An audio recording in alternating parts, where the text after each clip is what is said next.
बीडमधून मोठी बातमी समोर येत आहे. बीडचे नवनिर्वाचित खासदार बजरंग सोनवणे यांच्या कारचा भीषण अपघात झालाय. बजरंग सोनवणे यांच्या ताफ्यातील गाडी बजरंग सोनवणे यांच्या गाडीला धडकली. या अपघातामध्ये काही जण जखमी झाले आहेत. जखमींवर उपचार सुरू आहे.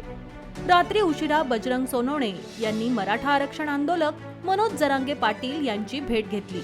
या भेटीनंतर ते परतत असताना हा अपघात झालाय. बजरंग सोनवणे यांच्यासह इतर सर्वजण सुखरूप असल्याची माहिती समोर आली आहे.